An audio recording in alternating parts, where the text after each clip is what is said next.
안녕하세요. 나수지입니다. 주식시장에 상장된 수많은 종목 가운데서 원금이 보장되면서도 위로 주가 상승 가능성은 열려있는 주식이 있다는 사실 알고 계셨나요? 바로 스펙입니다. 잘만 고르면 최소 예금이자 이상의 수익을 보장받을 수 있고요.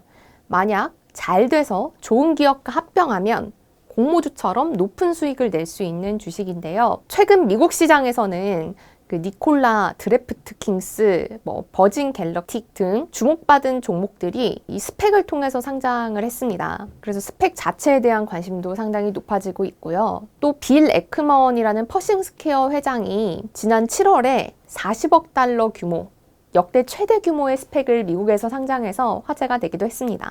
이제 미국에서 비상장 투자는 벤처 캐피탈에서 스펙으로 대세가 넘어간다라는 얘기가 나올 정도인데요. 국내에서도 스펙에 대한 관심이 상당히 높습니다. 대형 공모주들이 줄줄이 상장하고 있고요. 그러면서 공모주 시장이 매우 달아올랐기 때문인데요. 너무 시장이 달아오르다 보니까 청약 경쟁률은 엄청나게 높아졌고, 그러니까 개인들은 또 여기서 수익을 내기가 어려워졌습니다. 그러면서 대안으로 나온 게 스펙. 이 스펙에 대한 관심이 높아진 상황입니다. 오늘은 그렇다면 이 스펙이라는 게 뭔지, 국내 증시에서 스펙 투자에 대한 특징, 그리고 방법에 대해서 좀 자세하게 설명드리려고 합니다. 오늘 1편에서는 스펙 전반과 국내 스펙에 대해서 말씀을 드릴 거고요. 그리고 2편에서는 미국 스펙 시장과 그리고 또 이 스펙을 모아둔 ETF에 대해서까지 설명을 해드리려고 합니다.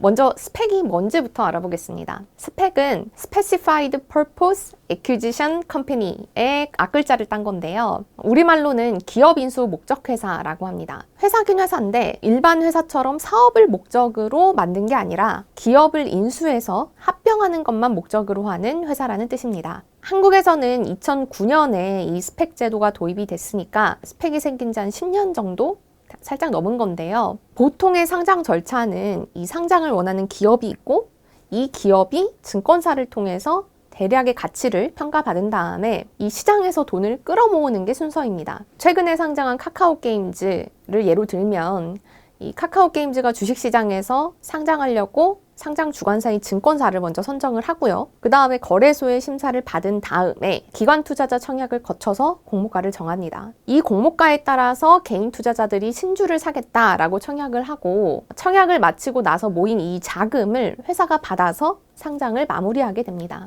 그런데 스펙은 이 순서가 반대예요. 먼저 회사에 투자할 돈부터 모아둡니다. 이 초기 투자 자금은 증권사나 벤처 캐피탈 같은 기관이 보통 자본금을 많이 대는데, 이 사람들을 스펙의 발기인이라고 부릅니다. 이렇게 먼저 돈을 모은 다음에 상장부터 시킵니다. 국내 모든 스펙의 공모가는 2,000원으로 동일한데요. 보통 스펙에서 돈을 모을 때 적게는 50억에서 많게는 200억, 300억까지도 돈을 모아둡니다. 그러니까 돈을 많이 모았으면 주식수가 늘어나고, 돈을 적게 모았으면 반대로 주식수가 줄어드는 차이만 있는 거죠. 이렇게 돈을 모아서 상장을 한 다음에야 진짜 상장할 기업을 찾아 나섭니다. 기한은 3년입니다. 요 기한 안에 상장할 만한 기업을 찾으면 증권사가 기업 가치를 따져서 스펙과 적절한 비율로 합병을 합니다. 그러니까 이 스펙이라는 껍데기를 이런저런 절차를 거쳐서 먼저 상장해 둔 다음에 알맹이를 나중에 합치기만 한다는 거죠. 그렇다면 어떤 기업이 스펙으로 상장을 하려고 할까? 보통 절차대로 상장하지 않고 스펙을 왜 선택할까요? 먼저 스펙 상장을 하면 공모 과정에서 불확실성이 줄어든다는 장점이 있습니다. 스펙은 이미 돈이 모여 있다고 말씀을 드렸잖아요. 그러니까 상장 후에 100억이면 100억, 200억이면 200억이 회사로 들어온다는 게 정해져 있는 셈입니다. 일반 상장에서는 공모주 청약 결과에 따라서 이 회사로 들어오는 돈인 공모 규모가 생각보다 엄청 늘어나기도 하고 줄어들기도 합니다. 가끔은 기대치보다 돈이 너무 안 모이는 경우에는 기업들이 상장을 아예 철회하기도 하는데요. 더군다나 요즘처럼 시장 분위기가 며칠 사이에 확 달라지는 변동성 장에서는 이렇게 아예 금액을 정해놓고 불확실성을 줄이는 게 더 매력적이어 보일 수 있겠죠. 또 상장 절차도 좀 더 간편합니다. 이미 거래소 심사를 받아서 스펙이 상장을 해둔 상태고 돈도 미리 모여 있으니까요.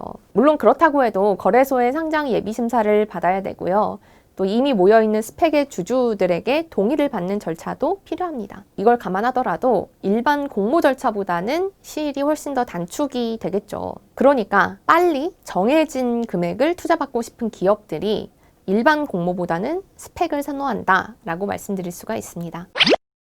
그러면 투자자 입장에서는 왜 스펙이 매력적일까? 가장 큰 이유는 바닥이 막혀 있다는 점입니다. 이 스펙은 만들어진 다음에 3년 안에 합병할 기업을 찾는데 여기서 만약에 합병할 기업을 못 찾고 실패를 해도 공모가 2,000원을 기준으로 다시 투자금을 주주들에게 돌려줍니다. 그리고 여기에 3년 동안 정한 이자도 붙여서 주는데요. 요즘은 금리가 좀 낮아져서 대부분 1% 초반 정도의 금리를 주고 있습니다. 그러니까 은행에 예금해 두는 것과 크게 다르지 않죠. 물론 주식 투자에서 수익을 내는 것만큼 이익을 내지는 못하겠지만 그만큼 손해도 없다는 얘기입니다. 그러면 만약에 3년 안에 투자할 기업을 잘 찾았다라고 하면 여기서부터는 주가 상승을 좀 기대해 볼 수 있습니다. 그러니까 유망 기업에 공모주 투자를 하는데 청약 경쟁이 없이 내가 낸 돈만큼 주식을 받는 거나 다름이 없습니다. 물론 기업 내용이 좋고 그 당시 초기 상장 기업들 주가가 좋을 때 더 유리하다는 얘기입니다.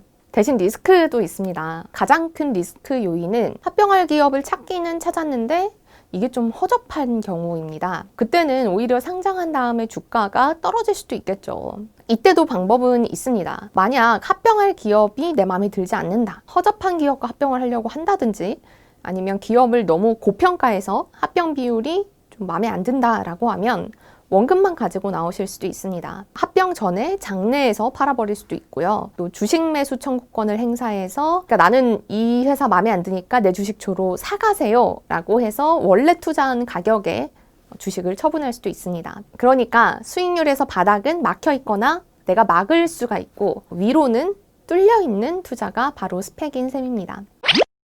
스펙 투자 어떻게 할까? 이 스펙 투자에는 크게 두 가지 방법이 있습니다. 스펙이 코스닥 시장에 상장할 때 공모주 청약을 하거나 아니면 상장 후 장내에서 스펙 주식을 사는 방법인데요. 장내에서 스펙을 매수할 때도 마찬가지기는 하지만 특히 공모주 청약으로 투자할 스펙을 고르실 때는 빠른 시일 안에 좋은 기업과 합병할 수 있는지 이 가능성을 꼭 따지셔야 됩니다. 그러면 이 가능성을 어떻게 알 수 있느냐? 이 합병할 기업을 찾는 사람들이 능력이 있는 사람들인지 없는 사람들인지를 알아보면 되겠죠. 합병 대상은 주로 스펙의 초기 자본금을 대는 아까 말씀드린 발기인과 증권사가 같이 물색을 합니다. 그러니까 이 두 발기인과 증권사가 과거에 스펙을 몇 개나 합병을 시켰는지 따져보는 게 좋습니다. 앞서 말씀드렸던 빌 에크먼이 만든 스펙이 주목받는 것도 이런 이유 때문입니다. 그냥 단지 덩치가 커서가 아니라 제2의 버핏이라고 불리는 사람이 만든 스펙인데 좋은 기업을 찾아서 합병하지 않겠어? 라는 기대감이 있는 거죠.